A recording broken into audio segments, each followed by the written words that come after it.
Please let me just find... No point. It's locked.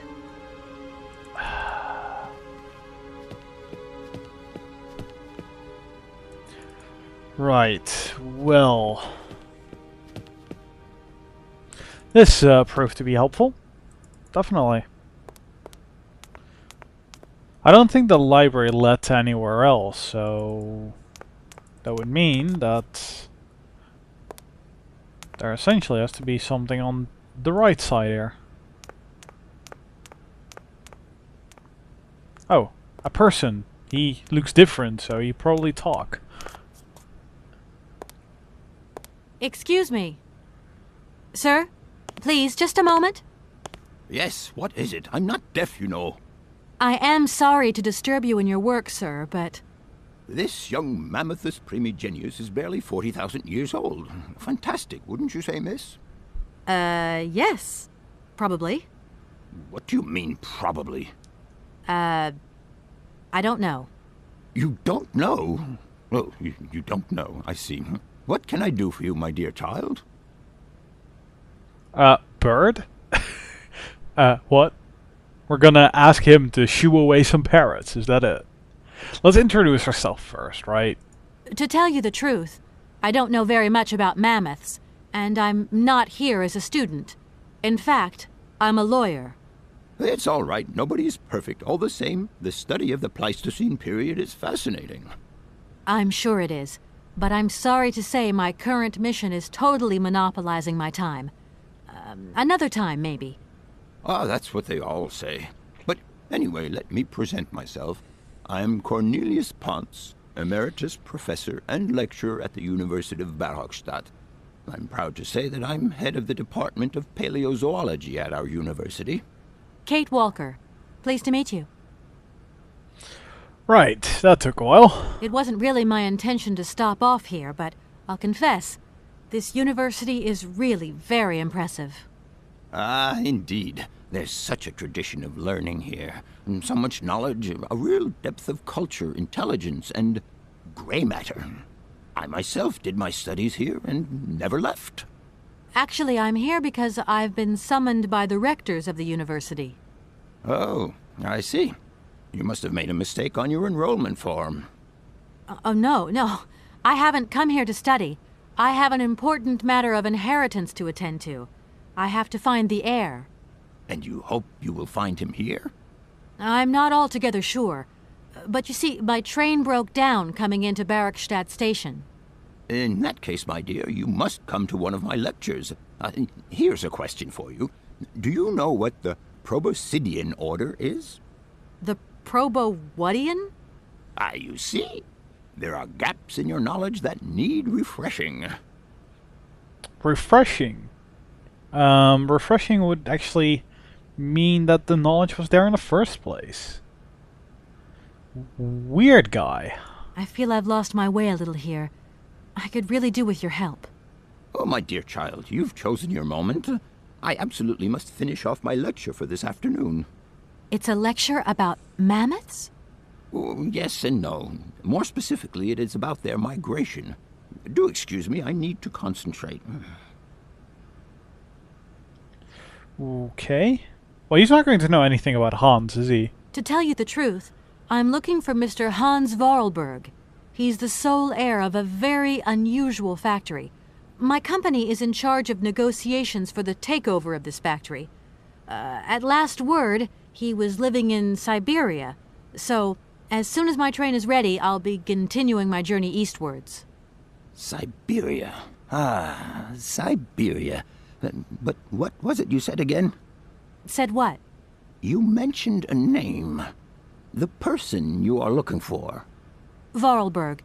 Hans Vorarlberg. Do you know him? Hans Vorarlberg. How could I forget him? Such an extraordinary fellow. So inventive. We shared a passion for mammoths, you know, and we bonded over this passion. Without it, I confess, I would have had little to do with an odd, ageless retard like Hans. At the time, we were both students. Well, sort of. Put it this way. Hans had special permission to attend paleontology lectures. You see, he didn't really have the necessary qualifications. In exchange, Hans did a few odd jobs around the university.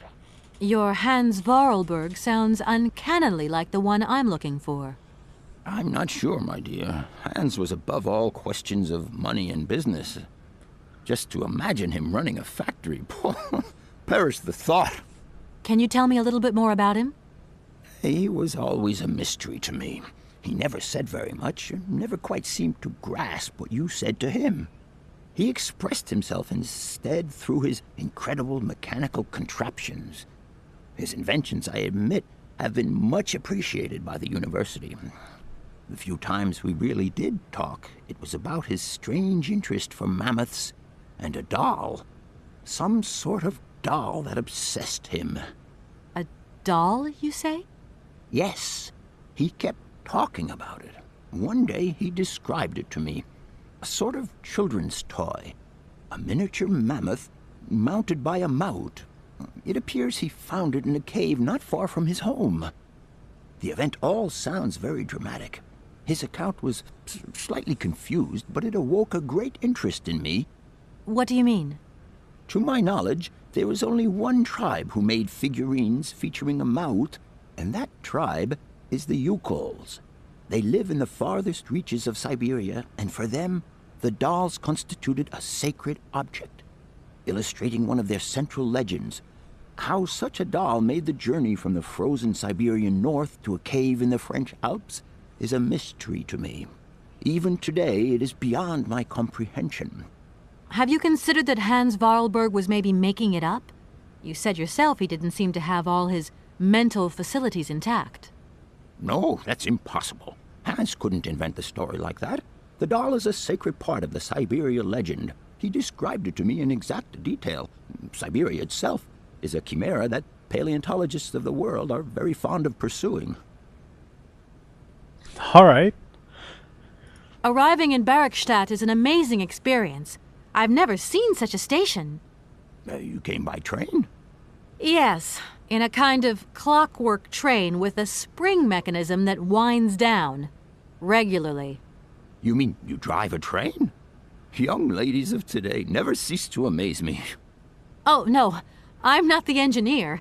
The train's engineer is actually an automaton. I am sorry, all this probably sounds very strange. A clockwork train, driven by an automaton. I once knew a man long ago who could have invented such a train. It was he who designed the bandstand in the main square. To think that he was even capable of creating such a gadget. He was astounding, a true genius. But oddly, at the same time, he was also almost a child. It was as if his mental and physical evolution had definitively halted at the age of 10. Can you believe that? Yes. I think I can believe that. At least I'm beginning to. Alright, so it's a bit awkward if you already talked about Hans and then he mentioned it like that. But yeah, at least now we know that that thing in this, the central statue is made by him, so there's definitely something to be had there. My train stopped in a peculiar aviary. It's very odd. A lot of bird species seem to seek harbor there. Ornithology is far from being my favorite subject, but I must concede that the station is the pride of the university. It was initially intended for teaching purposes, but then birds started arriving from all around the world. It seems that there are still rare species breeding there and flourishing. Are there? Can you give me an example? I have been told about a kind of bird with peculiar habits. Let's see now, the Amazon cuckoo, that's right. But, I'm so foolish, I can't remember what was so special about it. Just that its behavior is very peculiar. The Amazon? Where's the Amazon? What is the Amazon? I'm sorry, my dear, but one cannot learn everything in a lifetime. Specialization is the key to real knowledge. Why don't you pay a visit to our library? Thank you very much. And I guess that is exactly what we're going to be doing. Looking up about Amazon. I'll leave you in peace. I hope I haven't disturbed you too much. Sorry? No, not at all, my dear child. Actually, can we walk further on? We can. Alright.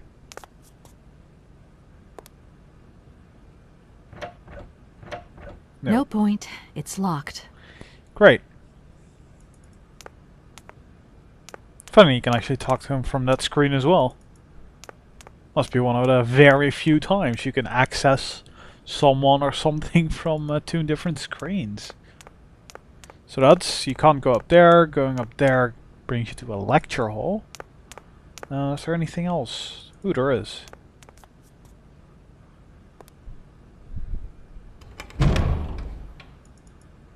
This might be it. Yep. Alright. Good. Thank God I found it.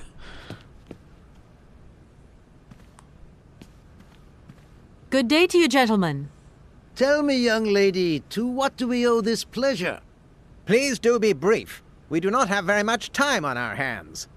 As rectors of this university, we have serious matters to attend to, and our time is precious. I have heard you wish to meet the owner of the train that is currently in your station. May I know the reason for your summons? We are surprised that your train has not yet left, miss. The situation is most regrettable. The rules do clearly state that trains are meant to come and go and not remain stationary at a platform. Trains should first stop, then subsequently leave. That is the rule. We agree then, dear colleagues, that what we're dealing with is deviant behavior. This matter really is cause for concern. It's a clockwork train, you see? So it needs winding up again. Unfortunately, there is no equipment in the station to do this. A clockwork train? That's strange. How very quaint. You mean it's some sort of mechanical toy? You are causing a hindrance to us, miss. I am very hopeful that I will find what I need along the wall. The wall? Miss, that really is not a suitable place for you to go. Especially for a young lady.